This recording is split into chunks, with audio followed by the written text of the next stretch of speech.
Classes में आप सभी का बहुत बहुत स्वागत करता हूं, हार्दिक अभिनंदन करता हूं। प्यारे बच्चों, आज हम स्टडी करने वाले हैं अक्षीय तथा निरक्षीय स्थिति में विद्युत विभव का व्यंजक। पहले हम बात करेंगे अक्षीय स्थिति की। अक्षीय स्थिति का चित्र आपके ध्यान में होना चाहिए। विद्युत क्षेत्र की तीव्रता के समय भी हम इसका अध्ययन कर चुके हैं। तो जैसा कि चित्र में हम देख सकते हैं कि ए भी एक विद्युत द्विध्रुव है जो कि प्लस क्यू और माइनस क्यू आवेशों से बना है। इसके मध्य बिंदु O से R दूरी पर अक्षीय स्थिति में एक बिंदु P है जहां हमें ज्ञात करना है विद्युत विभव। ध्यान से सुनिएगा, विद्युत विभव। यहाँ कई बार विद्यार्थी गलती कर देते हैं, विभव के स्थान पर तीव्रता शब्द का प्रयोग करते हैं। तो क्वेश्चन को आप पढ़ लेंगे, उसमें लिखा होगा कि विभव ज्ञात करना है, इसलिए हम इस बात का ध्यान रखेंगे। तो बेटे, बिंदु O से R दूरी पर अक्षीय स्थिति में एक बिंदु P है जहां हमें विभव ज्ञात करना है। तो सबसे पहले हम प्लस क्यू आवेश के कारण विभव ज्ञात करेंगे और नॉर्मल फार्मूला हमें पता है कि क्या होता है, V = 1/4 pi epsilon not K Q by, आप लोगों को याद होगा बिंदु आवेश के कारण विभव, तो डिवाइडेड बाई R होता है। और R का मतलब क्या है, डिस्टेंस। तो distance from A to P is R minus L। पहले हम AP का ही यूज करेंगे क्योंकि प्लस क्यू से दूरी कितनी है इसकी, R है। ओवरऑल सेंटर से दूरी कितनी है, R है। इतना उसमें से माइनस कर दें तो देन AP के रिप्लेस में कितना आ जाएगा, 1/4 पाई epsilon not K Q by R minus L, equation number first. इसी तरह से अब हम बेटे माइनस क्यू के कारण ज्ञात करेंगे। चूंकि विभव एक अदिश राशि है, जैसा आवेश होता है वैसा ही विभव होता है। धन आवेश का विभव धनात्मक होगा जबकि ऋण आवेश का विभव ऋणात्मक होगा। अतः ऋण आवेश के कारण बिंदु P पर विभव ये V1 है और अब हम बात करेंगे V2 की। 1/4 पाई एप्सिलॉन नॉट के Q, चूंकि विभव अदिश राशि है, ये एक बार और सुन लीजिए, जैसा आवेश वैसा विभव। सो दैट यहां पर बेटे माइनस का उपयोग होगा। माइनस क्यू अपॉन डिस्टेंस कितनी आएगी, B से P की डिस्टेंस BP, और अब BP को मेजरिंग करेंगे। सो दैट B से O तक मेजर किया आपने L और O से P तक की मेजरिंग करेंगे तो R। तो ओवरऑल कितना हो जाएगा, R plus L 4 pi epsilon not K minus Q by R plus L, equation number second. अब कुल विभव चाहिए, कुल विभव। तो कुल विभव पहले हमने प्लस क्यू से ज्ञात किया बिंदु P पर, उसके बाद हमने माइनस क्यू से ज्ञात किया, देन हम टोटल विभव, कुल विभव ज्ञात करेंगे बिंदु P पर। बिंदु P पर कुल विभव दोनों को सम कर दीजिए। So that V = V1 plus V2, then अब इक्वेशन फर्स्ट एंड सेकंड से वैल्यू पुट कर दीजिए, V1 प्लस V2 दोनों की वैल्यू पुट कर दीजिए।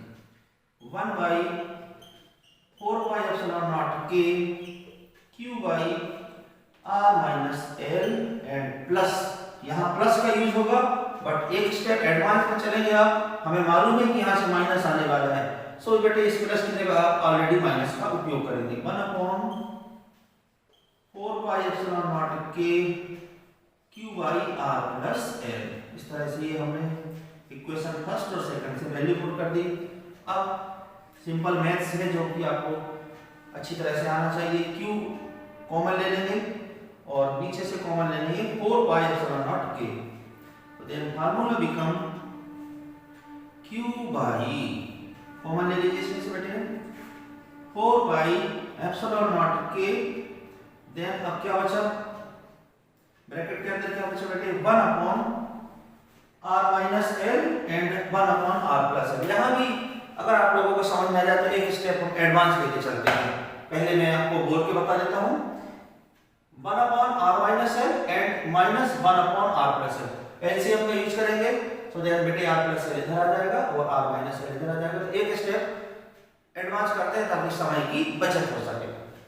तो then LCM will be R minus L and R plus L।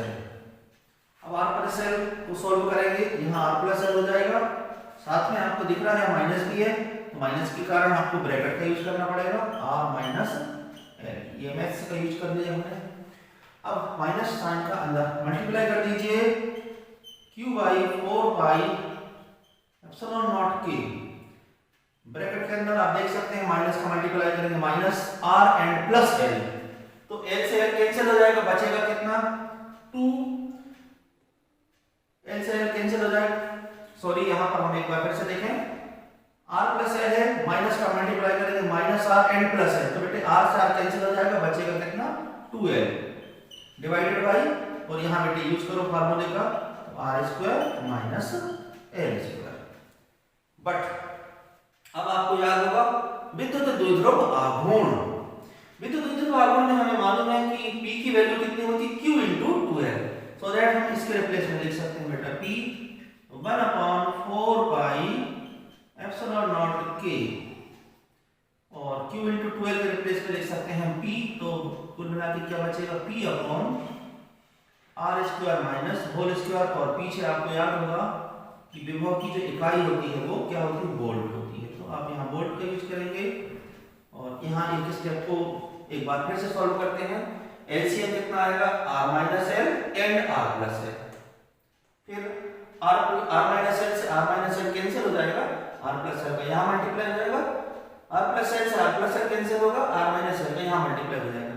अब माइनस ब्रैकेट खोलोगे तो minus r, so then minus r and plus r will be cancel, l एंड यहाँ पर माइनस का मल्टीप्लाई होगा तो हो जाएगा कितना बेटे l plus l will be 2l, and now q into 2l कितना होता है, इट इज p, p के इक्वल क्या होता है q इनटू 2l। तो इस तरह से अक्षीय स्थिति में हमने विभव का व्यंजक स्थापित कर दिया। अब इसमें बेटे दो सिंपल सी कंडीशन आपको यूज करना है। फर्स्ट कंडीशन आप लोगों को याद होगी कि वास्तव में विद्युत द्विध्रुव बहुत छोटा निकाय होता है, तो फिर l की वैल्यू बहुत कम होगी, तो वास्तव में l is less than r, so that l को नेग्लेक्ट कर दीजिए, v equal to 1 by 4 pi epsilon not p upon l को नेग्लेक्ट करेंगे तो बचेगा क्या बेटा r स्क्वायर, पीछे आपको लगाना है वोल्ट। ये पहली कंडीशन हो जाती है। देन सेकंड कंडीशन में आपको k का मान 1 रखना है, वायु या निर्वात में k का मान 1 रखना है, तो फार्मूला बनेगा 1/4 पाई epsilon not and p by r square, पीछे फिर आपको वोल्ट का यूज करना है। तो इस तरह से ये फाइनल आंसर आ जाता है। अब जितने भी इसमें बेटे नियतांक हैं उन सबको हटा दीजिए, तो हम क्या पाएंगे, सभी नियतांकों को हटाने पर आप पाते हैं v is proportional to 1 by r square. अभी मैं आपको निरक्षीय स्थिति के बारे में बात करूंगा।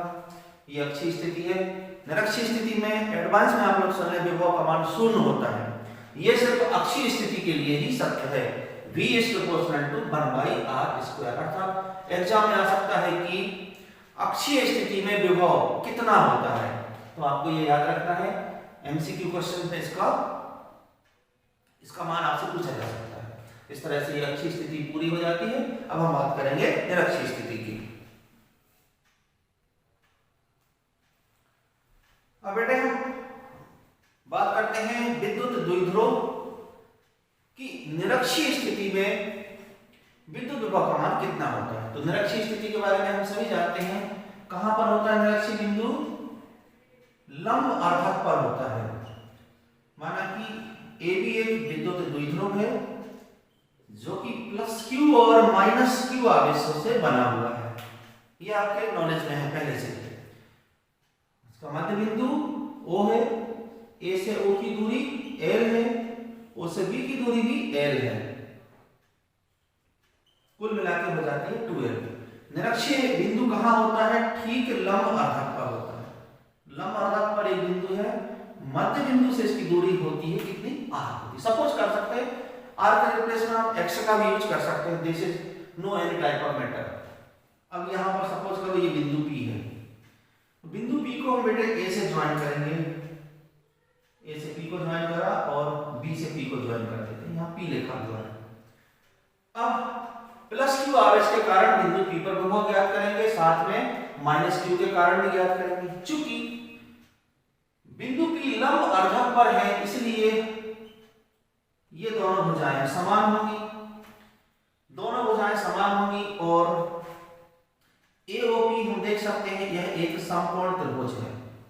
AOP एक समकोण त्रिभुज है, साथ ही साथ POB ये भी एक समकोण त्रिभुज है। इसमें पाइथागोरस प्रमेय का यूज करेंगे, आधार, लंब और कर्ण। और क्लियर करना है कि ये कर्ण की भुजा सबसे बड़ी होती है, लंब है कि नहीं, तो आप यहाँ कोण बना सकते हैं थीटा। कोण के सामने की भुजा लंब होती है।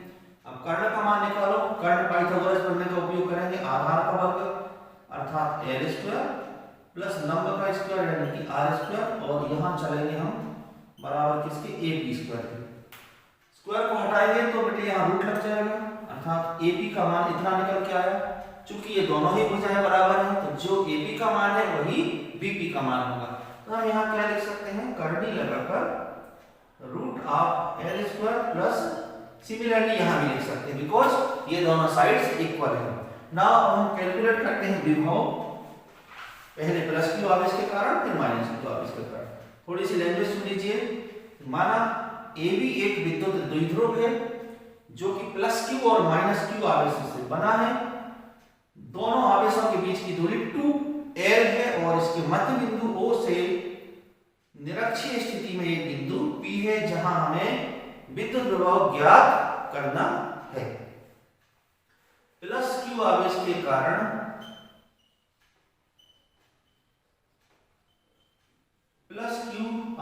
कारण बिंदु P पर विद्युत विभव, तो सामान्य फार्मूला बिंदु आवेश के कारण कितना होता है, V = 1/4πε0 k q/r होता है। बट r के रिप्लेस में हमें मालूम है डिस्टेंस लिखना है प्लस आवेश से दूरी। कितनी दूरी आएगी, A से P की दूरी AP आएगी। यहाँ पर V1 लिख देंगे। अब AP का मान अभी हम नहीं लिखेंगे, इसलिए नहीं लिखेंगे कि AP और BP दोनों के मान एक समान है, तो बाद में लिखेंगे। इसी प्रकार से माइनस क्यू आवेश के कारण बिंदु P पर विभव V2 का मान कितना आएगा, चूंकि आवेश ऋणात्मक है इसलिए विभव ये भी ऋणात्मक ही प्राप्त होगा। माइनस क्यू एंड डिस्टेंस कितनी आएगी बेटा, BP। Question number 7। नाउ अब हम क्या प्राप्त करेंगे, कुल विभव। कुल विभव V बराबर V1 प्लस V2, दोनों के मान रख दें, दोनों के मान रख देंगे हम। उसके पहले एक चीज पर और चर्चा करते हैं कि चूंकि AP और BP दोनों समान हैं, तो क्या ये दोनों एक दूसरे को निरस्त कर देंगे, एक प्लस का है और एक माइनस का। डिफरेंस केवल किसका है, AP और BP का। और चूंकि AP और BP बराबर है तो हम चाहें तो यहाँ डायरेक्ट भी शून्य लिख सकते हैं। समझ में आ गया होगा आप लोगों को। हम चाहें तो यहाँ डायरेक्ट भी शून्य लिख सकते हैं, बट एक स्टेप को और सॉल्व करें उसके बाद लिखूंगा। तो V1 और V2 के मान रख देते हैं बेटे, 1/4πε0 k q/, डिस्टेंस कितनी है AP। एंड अब यहाँ पर प्लस का यूज होना है, लेकिन हमें मालूम है कि माइनस है तो इसलिए माइनस का यूज करेंगे। 1/4πε0 k q/BP। अब हमें मालूम है कि AP और BP दोनों ही बराबर हैं और दोनों का मान कितना है, √L² प्लस R²। तो ये जो संख्या है पूरी की पूरी 0 प्राप्त हो जाएगी। क्यों, क्योंकि दोनों ही राशियां एक धनात्मक है और ऋणात्मक है। इस प्रकार से निरक्षीय स्थिति में या निरक्षीय बिंदु पर विभव का मान कितना होता है, बहुत इंपॉर्टेंट बात बता रहा हूं मैं आपको। निरक्षीय स्थिति में विभव का मान 0 होता है। तो MCQ में भी पूछा जा सकता है और ये 3 नंबर का एक बहुत महत्वपूर्ण प्रश्न है बेटे। अब हम अगले प्रश्न के बारे में बात करते हैं। बच्चों, हम बात करते हैं विभव को प्रभावित करने वाले कौन कौन से कारक हैं। ऐसे कौन कौन से फैक्टर्स हैं जिनके कारण विभव का मान कम हो सकता है अथवा विभव का मान अधिक हो सकता है। विभव का सबसे ज्यादा संबंध कौन सी राशि से है, विभव पूर्णतः निर्भर करता है आवेश की मात्रा पर। जिस प्रकार से हम किसी बर्तन में पानी भरते जाते हैं, तो याद होगा आप लोगों को, मैंने आपको पिछले वीडियो में बताया था, उसका तल बढ़ता जाता है। जैसे जैसे हम इसमें द्रव की मात्रा अधिक करते जाएंगे तल का मान बढ़ता जाएगा, तल बढ़ता जाएगा। इसी प्रकार से किसी चालक को आवेश प्रदान करते हैं, जैसे जैसे आवेश के मान में वृद्धि करेंगे विभव के मान में भी वृद्धि होती जाएगी। तो विभव का आवेश से क्या रिलेशन है? This is the relation of charge and potential. Q अनुक्रमानुपाती भी होता है, अर्थात किसी चालक के आवेश में वृद्धि करने पर उसके विभव में भी वृद्धि होती है। विभव आवेश की मात्रा के अनुक्रमानुपाती होता है। पहला और महत्वपूर्ण कारक, किसी चालक का विभव निर्भर करता है आवेश की मात्रा पर। ये पहले टॉपिक पर हम बात कर चुके हैं। अब दूसरे पर बात करते हैं बेटे, चालक का क्षेत्रफल। माना कि यह एक चालक है, यह एक चालक है और इसको हमने 8 कूलम आवेश प्रदान किया है। 8 कूलम सपोज करते हैं, आप कुछ दूसरा भी कर सकते हैं। मैंने 8 कूलम आवेश सपोज किया है। जब किसी चालक को आवेश प्रदान किया जाता है तो आवेश समान रूप से वितरित होता है, समान रूप से वितरित होता है। तो प्रति एकांक क्षेत्रफल में 2 कूलम आवेश वितरित हो जाएगा। प्रति एकांक क्षेत्रफल में 2 कूलम आवेश वितरित हो जाएगा। अब हम क्या करते हैं, इसी चालक के क्षेत्रफल को 2 गुना कर देते हैं। अभी मैंने यहां पर 4 इकाई स्थान बनाए हैं। अब हम यहां पर 4 के स्थान पर 8 इकाई स्थान बनाते हैं।